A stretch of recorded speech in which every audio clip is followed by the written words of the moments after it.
My breakup recovery involves a lot of ice cream. It involves a lot of self-pity and nights awake. I'm like a super socially anxious person, so for me it's a lot of replay. But I think just surrounding yourself with friends and family and figuring out what makes you happy just on your own is essential.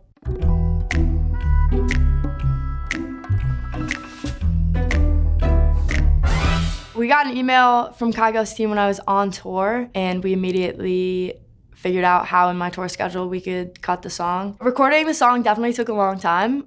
We ended up doing like close to 350 vocal takes. I ended up going back to the studio the day of my show at the Fonda and recorded up until soundcheck, and then grabbed an Uber and jetted back to get back for soundcheck. It was definitely the most pressure that I've put on myself in the studio when we were cutting. So for me, the studio was definitely a very high intensity environment, but it ended up being a great learning experience and was really awesome.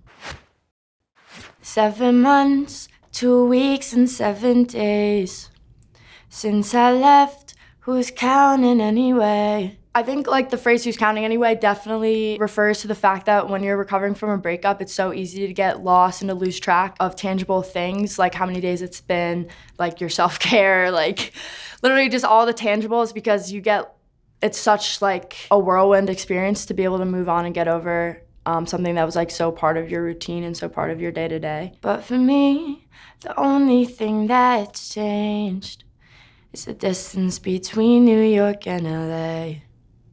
7 months, 2 weeks, and 7 days since I was so easily replaced. When we think of being replaced, we often look inwards, and it becomes a question of, why wasn't I good enough? How does this person compare to me? How is this person different than I am? I think it's just super easy to compare and ask ourselves why this person works when we didn't. It's so strange how I recognize her face. Tell me, does she make you feel the same? Kills me to know she's sleeping in my place. If it didn't work out, it most of the time has nothing to do with you and has to do because you as two people weren't meant to be. We hyper-focus on what's wrong with us, we look inwards, and we try to figure out what's wrong with us and what's better about their new relationship. I find that to be remarkably unhealthy and not realistic. It's midnight and I'm wasted, so wasted, I'm wasted. I can't believe I'm calling you up again. I think part of why we act on our urges when we're drunk is because we romanticize the idea so much. I'm a huge softie when I'm drunk.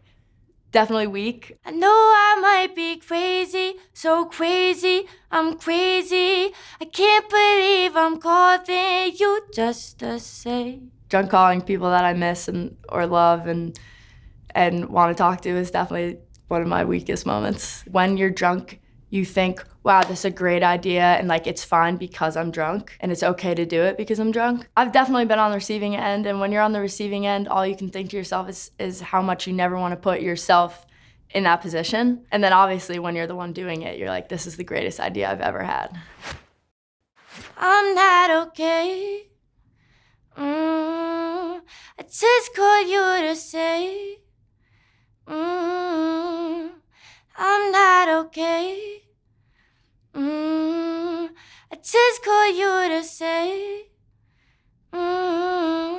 Simultaneously, this combination of hitting rock bottom and also finding a strength in that, I think it takes a lot of strength to admit that you need somebody or that you're missing somebody. I think there's a lot of strength in admitting weakness and admitting when you're kind of at your end.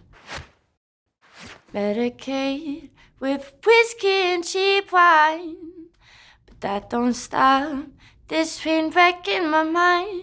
For me, when I hear the imagery of a train wreck in my mind, it's just super like messy, spiraling, like negative thoughts in the aftermath of a breakup. When you're in the midst of a breakup, it's super easy to hyper-focus on the relationship and on the end of the relationship and all of the things that are going wrong. It gets very messy and it perpetuates like super negative thinking. My friends all say that all will heal in time, but the truth is it don't give me peace of mind. I definitely think there's truth in the fact that time heals all. I definitely think there's truth in The fact that when your friends tell you that everything's gonna be fine, it doesn't really feel like everything's gonna be fine, and it's very, very hard to rationalize that and to internalize that in the moment. You don't wanna hear that things are gonna get better if better doesn't involve the person that you love.